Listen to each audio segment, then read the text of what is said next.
Ya, dialog kita lanjutkan kembali di studio masih bersama Pak Soeharto Abdul Majid, pengamat transportasi udara, dan melalui sambungan telepon masih ada Pak Agus Haryadi, Corporate Secretary dari Angkasa Pura II. Pak Harto, ini kalau kita bicara soal apa namanya yang terjadi di Terminal 3, saya mencoba untuk mengutip pernyataan dari Corporate Secretary-nya PT Wijaya Karya sebagai salah satu kontraktor. Dikatakan bahwa ini di luar perkiraan kami, jadi curah hujan yang tinggi itu di luar perkiraan, sehingga bak kontrol itu menjadi penuh.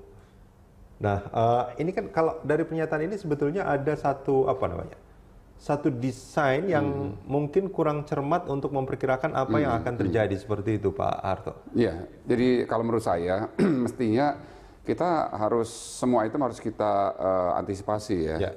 Sampai hal yang paling katakanlah yang paling maksimal maupun yang paling minimal. Ini kan curah hujan di sana berapa kan sudah ada. Kan kalau kita menghitung cuaca, kalau kita membangun bandara itu kan data cuaca kan tidak cukup 5 tahun, tetapi 25 tahun 30 tahun yang lalu begitu. Apalagi sekarang kan dengan tren cuaca ekstrim, kalau dingin sekali, kalau panas sekali, lalu juga perubahannya sangat drastis dan tidak jelas. Yang musim kemarau tahu jadi musim hujan, musim hujan jadi musim kemarau, ya kan. Nah, kita kan sudah belajar itu gitu loh.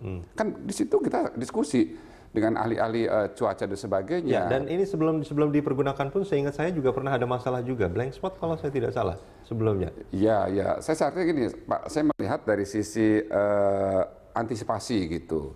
Ini menunjukkan bahwa antisipasi kita terus terang aja memang relatif lemah atau sangat kurang. Ya mestinya udah tahu kondisi cuaca ekstrim di kita harus kita perhitungkan begitu, sehingga sampai berapa curah yang tertinggi kan kita nanti dengan teman-teman dari BMKG dan sebagainya bisa dong kita ini, sehingga persiapan infrastruktur untuk masalah drainase, kemudian salurannya, pipanya, bila tadi katakan sebelumnya ada sodetan dan sebagainya, itu semua udah perhitungkan gitu loh ya. Jadi ini saya melihat antisipasi menurut saya yang memang kurang. Antisipasi pada desain proyek ini yang memang kurang? Ya tadi mengantisipasi untuk masalah faktor cuaca. Memang kita kan relatif paling mudah tanda petik menyalakan cuaca kan, karena itu kan di luar kendali. Tetapi kan dengan kemajuan teknologi, dengan kemampuan kita kita kan bisa memperhitungkan antisipasinya gitu loh. Artinya dari perencanaan desainnya ini yang bermasalah sebetulnya kan?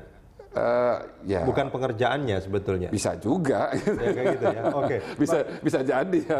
Pak Agus. Halo Pak Agus. Ya. Ya Pak Agus, ini kan menarik sebetulnya. Menurut Pak Harto di studio ini memang ada antisipasi yang lemah seperti itu. Ini kalau kita melihat dari pernyataan Corporate Secretary PT Wijaya Karya juga yang mengatakan bahwa meluapnya air di bak kontrol yang terbuka yang berada di bawah lantai bangunan itu di luar perkiraan karena adanya curah hujan yang tinggi. Nah ini saya khawatir akan ada masalah-masalah lain, bukan hanya soal banjir. Sebelum dipakai juga, koreksi kalau saya salah, ada blank spot juga di sana. Saya khawatir nanti akan ada masalah-masalah lain yang akan timbul, Pak Agus. Ya, jadi saya kira saya sependapat dengan Pak Soeharto. Kita tidak bermaksud menyalahkan cuaca, Pak Harto. Tapi memang kondisinya di hari Minggu kemarin curah hujannya di daerah Tangerang dan khususnya di Bandara Soekarno-Hatta itu tinggi sekali. Nah ini memang yang disampaikan Pak Suradi, Corporate Secretary Wijaya Karya, saya kira itu adalah pemicu yang terlihat. Jadi air di bak kontrol itu yang meluap. Nah, mungkin saya sedikit cerita juga mengenai teknologi peratapannya, Mas. Ya. Jadi kita menggunakan teknologi sifonik. Sifonik ini gambaran sederhananya adalah atapnya ini cepat sekali untuk membuang air. Jadi tidak berlama-lama menyimpan air di atap. Okay. Dampaknya adalah tekanan ke bawah ini menjadi sangat tinggi. Nah, ini harus diimbangi dengan sirkulasi pembuangan air yang sangat baik. Jadi sama sekali tidak boleh ada gangguan, apalagi tersumbat.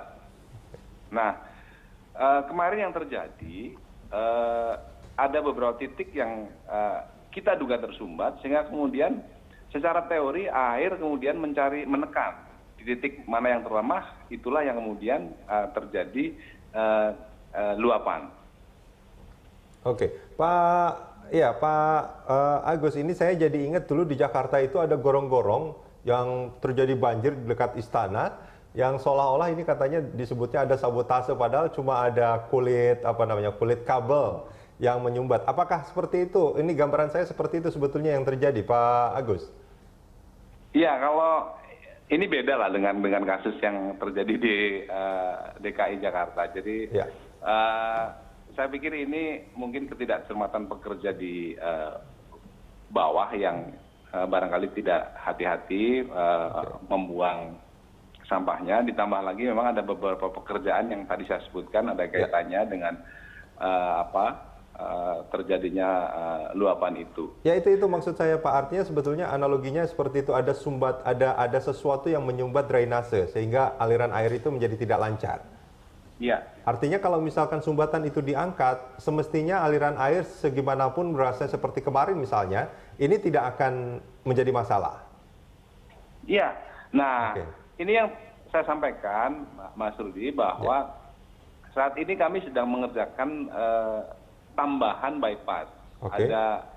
Kami rencanakan membuat 5 sodetan atau bypass oke. untuk membuat aliran air lebih lancar. Ya.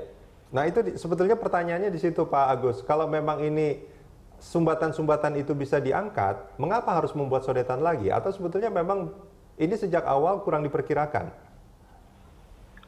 Enggak, Mas Rudi. Jadi kalau saluran ini tidak ada gangguan, sebenarnya ini sekarang sudah cukup. Sudah cukup. Hanya kita harus menjaga kemungkinan terjadinya hal serupa. Sehingga kemudian kalau kemudian satu jalur misalnya terganggu, ini masih ada alternatif saluran yang nantinya ya. memungkinkan sumbatan itu bisa dialihkan ke jalur pembuangan yang lain. Dan kita buat cukup banyak. Ada 5 bypass yang sedang kita kerjakan hari ini juga. Baik, Pak Agus Haryadi, terima kasih banyak Pak sudah bergabung bersama kami di Dialog Pagi. Pemirsa, jangan kemana-mana.